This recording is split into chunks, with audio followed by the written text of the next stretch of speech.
Welcome to another week of the inimitable Black woman. If you don't know how to say inimitable yet, it's okay. A lot of people don't. That's okay though. It's worth it, so we're going to try. Inimitable. Inimitable. Better get it. Anyways, welcome to another week. I'm not going to hold you up. We're just going to jump right into this interview. Here it goes. All right. First question. What is your name? Tamara Yvette Day. Tamara, where are you from? I'm originally from down south. I was born in Atlanta, kind of grew up between Georgia and the Carolinas, and then I moved up to the DC area. Sorry, I'm getting a phone call. Moved up to the DC area and grew up between DC and Virginia. I went to my undergraduate college program was at Old Dominion in Southern Virginia, like the Norfolk Tidewater area. And then I came back to Virginia, kind of worked in my field of like marketing. And from there, ended up relocating to New York and Connecticut to do some freelance work. And then that ended up bringing me to Philadelphia, and I live in Philly now. Okay, so you've been everywhere. Kind of, yes. Would you say you're a Southern girl? Well, how would you describe yourself? Absolutely, at heart, yes. It's just in me, ingrained in me, like my roots for sure. So was your like family? I find myself having to not say like yes ma'am still at 30 something years old. It works. It's in me. I don't know. Do you hate when people say yes ma'am to you, or are you like okay with it? The funny thing is, well, I haven't had many people say yes ma'am to me up north here, like no way. But when I do go back down south, yeah, sometimes like people will throw the ma'am out there and I'm kind of like, oh my God, I'm so young. Like, I don't want to be called a ma'am yet. So it's more that, but I find it still respectful. So it doesn't offend me. I'm just like, oh, I don't want to be a ma'am yet.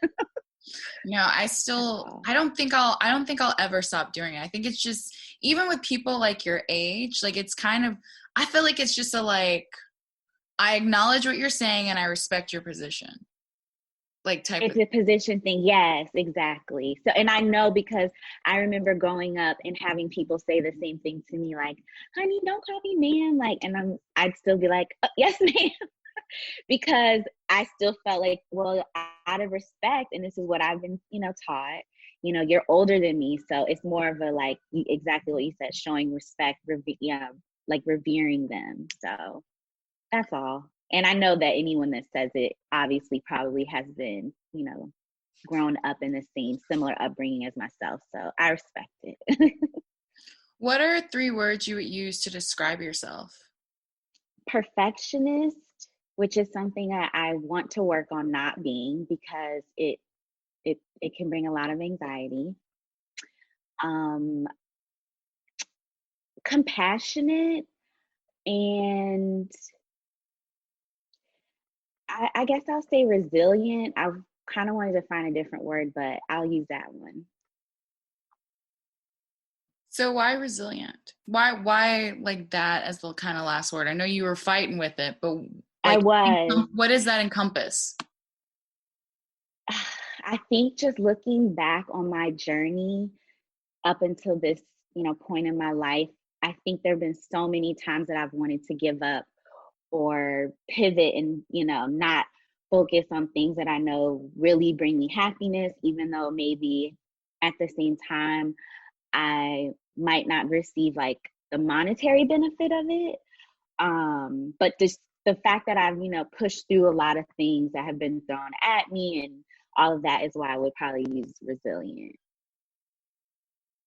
What is a specific example where you can look back and be like, in this moment, I saw myself be resilient. I saw myself push through when odds were against me? Well, honestly, I've been battling with endometriosis for probably over a decade and didn't realize it. I just knew that, like, health-wise, there were things that were off. And when I would share it with, my different physicians over the years, I would always kind of be pointed in a direction that would just lead to nowhere, honestly. Like, I wouldn't really get answers to, like, why I was feeling the way I was feeling.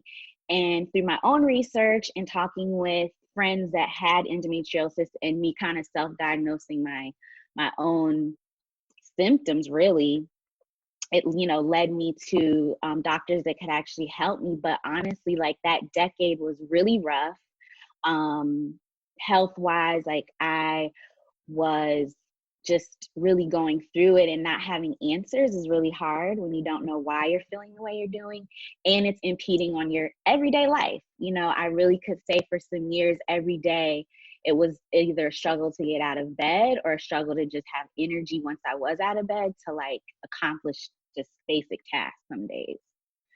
So I definitely can say resilient would be the word I'd apply for that journey that I've had, because it spilled over into like everything in my life. What is something that you've learned about yourself in the last 365 days? That whatever I have planned, it might change because life, and just being open to that, open to those unforeseen circumstances. I definitely had my 2020 like kind of planned out, and it's gone not at all how I perceived it would. So yeah, I would say my lesson for this year, and once it's complete, I already know the lesson is here for me, as far as just looking back and knowing that, yeah, everything that I sort of had planned out, or how I thought things would play out this year, that they didn't. But I just have to like believe and have faith that like what is meant for me, or whatever the goals are that I had set for this year, like maybe they're just on pause, or maybe something better is now going to come in alignment. So just trusting the process. So you said you're a perfectionist, which can cause Yes. a lot of stress. What ways have you like try to learn to work with that, or like work around that? Like, how is your process with that part of yourself that you yourself is like, I don't like it? Well, I'm definitely learning more tools like as we speak. I went back into therapy recently, which is something that I've done over the years off and on. So I know that works for me.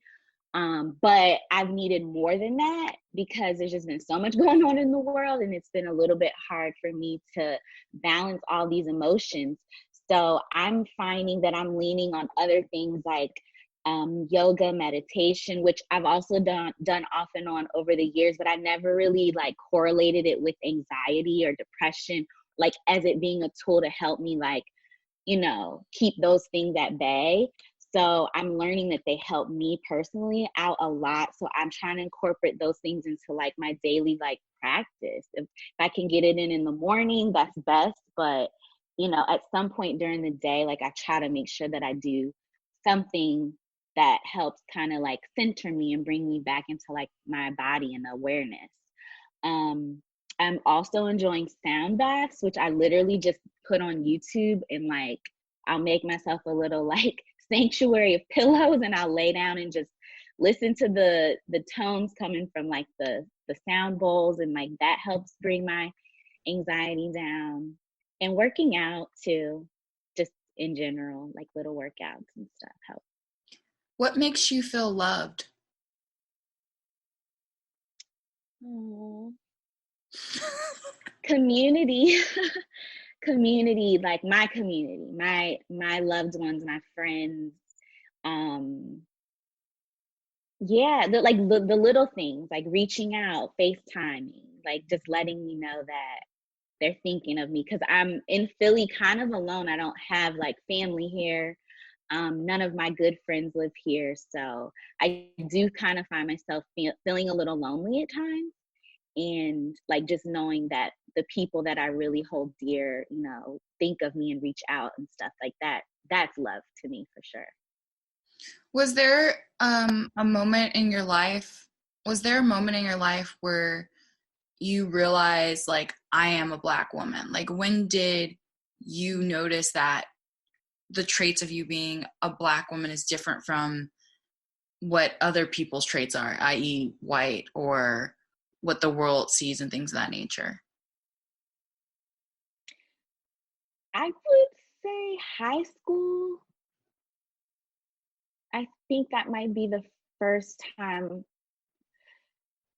that I had an experience that made me take note of my blackness, I would say. Yeah. What was that? Do you have any examples of like what those experiences were? Honestly, it's been so long. Can't think of a specific story necessarily, but I know my experience in high school. I went to a very diverse high school, which for me I thought was a great thing. It exposed me to a lot of different cultures, and I would say like my friend group was a very much a melting pot at that point. But with that being said, we still knew our differences culturally too. And I think that might have been, yeah, probably around maybe my sophomore, junior year of high school, being in some certain clubs that were geared toward celebrating our blackness. I think that is when it really kind of started clicking for me that, I had pride in that. And, I didn't necessarily think of it as a negative thing at all, because we were really it's interesting that I went to a high school where the football team was amazing. I mean, we went, to like whatever state and all these different things for years and winning all these trophies. But my step team really ended up being the thing that brought the school like press, really like different opportunities came through like our step team, which ended up putting us sort of on this pedestal, and being that majority of us were Black in it. We had a couple of Latin girls, and I want to say like a guy that had a Latin background, but majority of us were Black women. And that being like the team, the one, team in the school that like we were going to be at every pep rally. If there's anyone important coming to the school, they're going to have us open it up. Like that was just, I had so much pride in that team because we all started it together. They never had been one before. And again, yeah, we just had all these accolades, and just we were celebrated in such a beautiful way by non-Black people. They loved it. This also introduced them to a side of our culture that a lot of them didn't know about. They didn't have, mothers or sisters or aunties that were in sororities. So this is stuff they didn't even, know about, this type of dance. So right now you're in Philly, right? Yes. Okay, so what brought you to Philly? A boyfriend, actually. A relationship, yeah, that I'm not in anymore, but that's what brought me here. What do you think is a misconception about love? Man, there's so many, but I mean, in my dating experience, I think recently one of the lessons that I've taken out of it, love it's way more than the romanticism of it. The that is beautiful, the intimacy, the romanticism. But at the end of the day, for me anyway, I know that it needs more to be sustainable, because those are ebbs and flows. Of course, at the beginning, you're so into one another and you really kind of only see the good in this person or what you deem as good or whatever.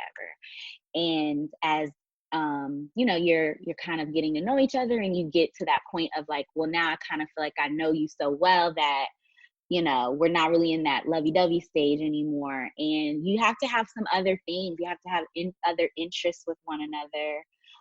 Personally, I think you have to really be good friends, because you're not always going to be in that lover mode, so you still have to like to be around this person just because, in general, like you have to desire their company outside of just the romantic side of it.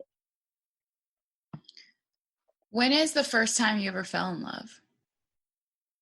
Probably, yeah, I would say my freshman year of college. Oh, was it like someone that you met like in the first week, or was it like a friendship, or how Yep. like? No, we met like, yeah, exactly, like the first week of just being, in school.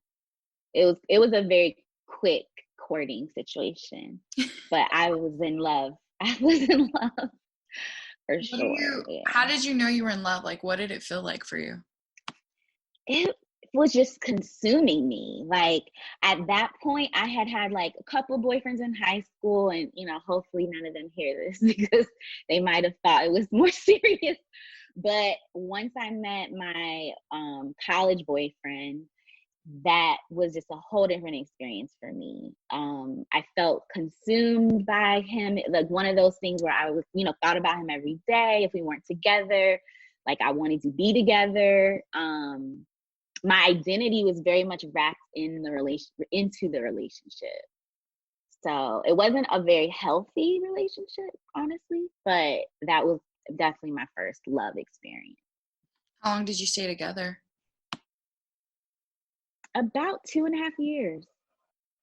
Yeah. Was it one of those things that, when it came to how it ended, was it something you realized? Like when, like you said, it wasn't a healthy relationship, but when did you see it was a healthy relationship? Was it years after? Was it like? Oh yeah, after, way after.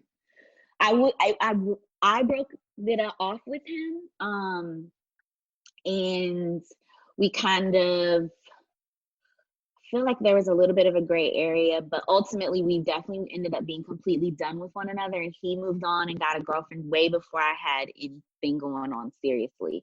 They So I always had do. to see them together and stuff, which I hope if you haven't gone through that, I hope you don't, because it is torture if you're trying to get over someone. Having to see them like basically live it up with the new girl. So that was very difficult. But yeah, I would say I didn't know that it was an unhealthy relationship until years later.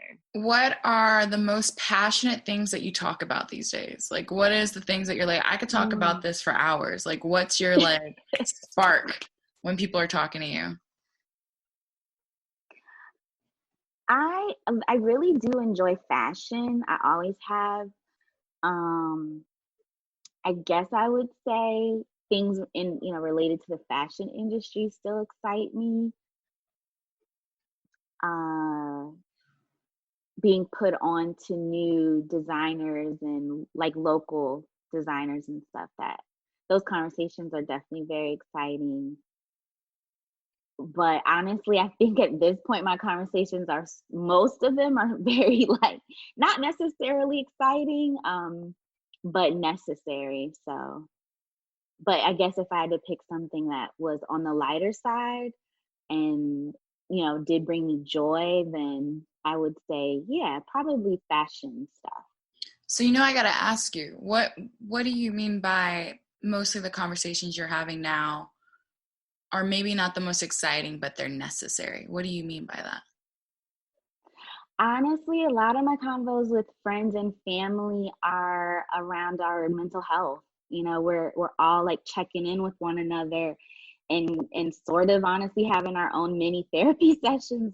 Most of my friends that are calling me with, hey, like, girl, I need to talk, or how are you doing? And then if they're checking in on me, then I'm kind of, spilling what I'm dealing with. So that's kind of what most of our conversations these days are geared around, like kind of checking in on our mental wellness. Have you always been someone that's open to like the vulnerability of talking about like mental health and things of that nature? Yeah, somewhat. I would say in my like early 20s, I was way more um able to communicate my own feelings and things like that. But I grew up knowing about mental wellness and being a little more aware than maybe others because my mom dealt with severe depression. And so growing up with her, being in my life and seeing how she dealt and coped with different things, like I kind of already had that experience. And then when I started having my own issues, then it became, like more relevant into my day-to-day life because I had, my own sort of issues with depression and anxiety that started to pop up. How do you feel about talking about that? Does it make you uncomfortable for people to know? No, that's good. No, it doesn't anymore. No. I think silence is like one of the like negative sides about these types of things. We have to be open about it because so many people do deal with it. And it's one of those things that if you, you know, think for 1 minute like you're alone in this or no one can relate, then those are triggers a lot of times that, you know, can make things worse. Whereas if you could talk to people openly, sometimes that's really, you know, a lot of it is just being able to express yourself and not, you're not necessarily looking for answers or someone to solve it, but just being able to vocalize it. Sometimes like you think in your head things, but when you actually say it out loud, then you could even check yourself like, now that doesn't make sense, you know? But when it's in your head, you rationalize it sometimes. In my case, I know I'm really good at that. You know, I'll keep things in my head, and then the next thing I know, I'm rationalizing the craziest things that would never happen, but to me, it makes sense. And then when I talk to people about it, it's like, yeah, girl, no, that's crazy. That's so far-fetched. No, I know what you mean. It's funny how you can like Jedi mind trick yourself into like I have a friend, we both are projectors. So like if she did something, I could form a whole story of why. Like she hates me, this and this, and then she'll be like, I literally was just looking to the right. Like it's not even but it's funny what your mind will. With your mom and kind of being able to relate to some of the things she went through, what would you say y'all's relationship is? Oh, it's very open. We're like sisters now, I would say. We've kind of gone into that space where we confide in one another and know we can, you know, lean on one another and stuff. Um, so yeah, our relationship is really beautiful. I'm so thankful for her and dealing with my own depression and anxiety as an adult and having her be older and have been through it and can kind of give me well, first of all, she always makes me feel so good. Like, well, you're so young doing the work. Like, you're already ahead of me. You know, like she's like, you're already ahead of me because you're having conversations and, you know, talking about it because she was very much grew up where it was like a secret, you know, it's like a family secret almost. And my mom thankfully was never that bad where she was ever had to do like a lengthy stay anywhere or committed or anything, but it still was almost like an embarrassment on the family, not my immediate family, but my mom, you know, as a young woman growing up, you know, she started to have these feelings and emotions, and it was, she felt like she didn't have anyone she could go to about it because it was like kind of shunned. So it's like, yeah, almost like, you know, well, we don't have time to deal with that. Like you just, you know, just pull it together. So I think, yeah, just having her kind of be like my guide in a way of, you know, just reminding me because she's been there, like, you know, sometimes I don't necessarily have the mojo to like get up. Some days, like, it could just be a little heavier. And if I do talk to her, like, she'll just kind of remind me, like, well, you know, this helps, you know, just kind of goes through the checklist with me. Like, have you done this yet? You know, that helps you. So I love that she's in my corner with that kind of stuff. That's really cool. That's some generational stuff. Yeah. I always say, I'm like, you trying to break these generational For curses. real. Yeah. Cause, you know, the family secret stuff is just like, it's so detrimental to families. Like we, you know, at least I want to like cultivate that type of environment when I have a family where we really do talk about everything. I don't want my kids to think that they have to be ashamed about stuff like that. If you had the attention of the entire world, what would you say? I think my goal, if I had you said the attention of the entire world, would be to encourage people to kind of like dial it back as far as like social media. And it's crazy to say this because like my whole kind of job relates to being on social media platforms and stuff, but I think I would encourage people to try to like dial some of those things back a little bit and refocus on like the tangibles again and things that like really really matter in life. I think from what I've seen, you know, with my generation growing up and the ones coming after me, I just see us gradually moving so far away from like the base of like what makes us human and what makes us connect with one another. And I'm personally glad that I grew up in a time where like cell phones and things, these electronics that we're all like addicted to now weren't really out yet. And, having the connections and friendships that I had when I was younger, I don't necessarily see a lot of people that are younger than me. They don't seem to have those type of relationships. It's like very digital based. And it's like, if that stuff disappears, then what do you how do you all communicate, or what connects you to the people that, are in your circles? And that's something I'm personally working on. Like, I don't want to be necessarily thinking like my most important relationships live there, because they don't for me. Tamara is a doll. We got another one. Honestly, every woman I encounter is just awesome, because like each woman has like their unique story, and everyone's story is like about their life. And some of us think one and say, but if you out here living life, you got a story. So as always, please subscribe, review, rate, follow us at the IBW on Instagram. You can also check out the IGTV video of this interview there, and go and follow her. I'll have her tag in the notes on this interview. Other than that, if it's your first time here, please check out past interviews. Every woman is amazing. And feel free to email me at info@theibw.com. Yeah, other than that, y'all take care of yourself and have a great week. Bye.